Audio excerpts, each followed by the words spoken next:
जाओ।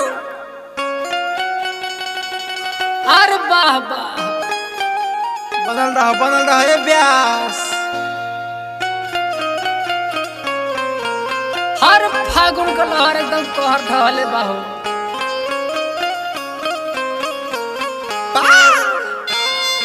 हाय हाय हाय हाय। देखिए भैया, एक जानी के बियाह हो गई, पति प्रदेश चल गईले।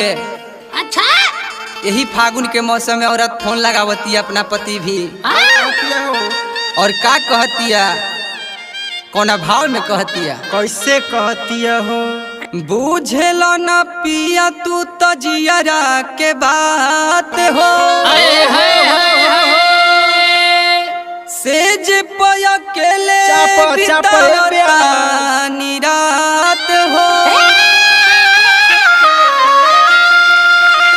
कि फोनवा पर कही के नयावे घरवा नया नोहर कन्या से करे घात हो।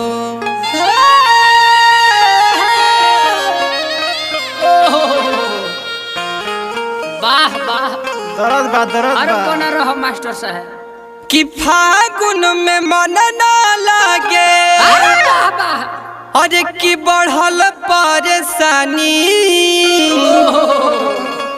तो किया के धके राजा। अरे वाह ब्यास, कष्ट बा। तो किया के धके राजा रतिया काटतानी तो किया के धके राजा। फागुन में मन ना लागे, फागुन में मन ना लागे, बढ़ल परेशानी तो किया के धके राजा रतिया काटतानी तो किया के धके राजा रतिया काटतानी। अरे बना रहा तो किया के धके राजा जब से चढ़ल बा फागुनवा बड़ा जोर। अरे वाह वाह, म्यूजिक बाय अयान बाबू पंडितपुरा।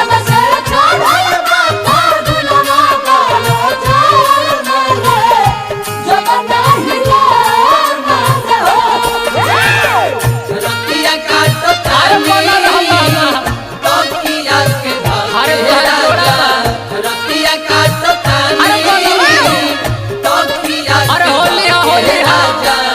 बुझत नहीं खतू तो हमारा दिलवा के भावना रहे के न रहे तो कहे लई लगावाना।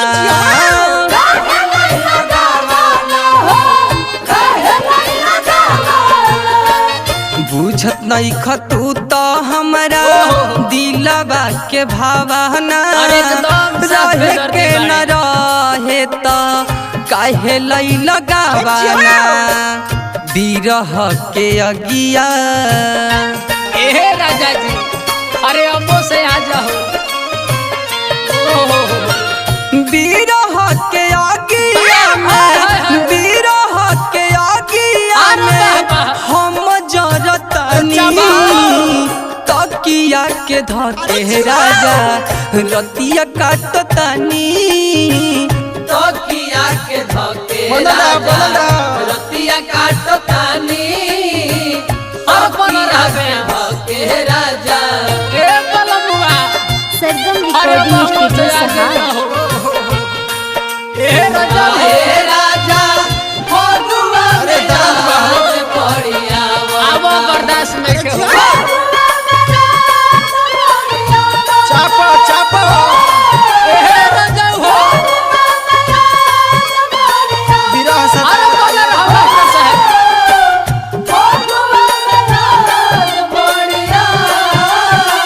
म्यूजिक बाय वाह वाह, अयान बाबू पंडितपुरा। बहुत दर्द बा।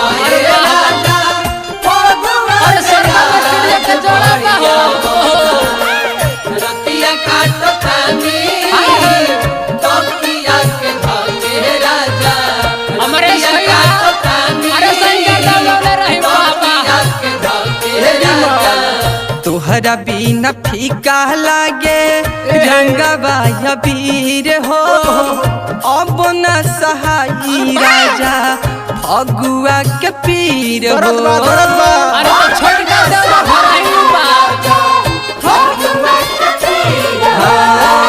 तोहरा बिना फीका लागे रंगवा अबीर हो अब न सहाई राजा फगुआ के पीर हो छोटे लाल बलमुआ ए राजो अरे आजा हो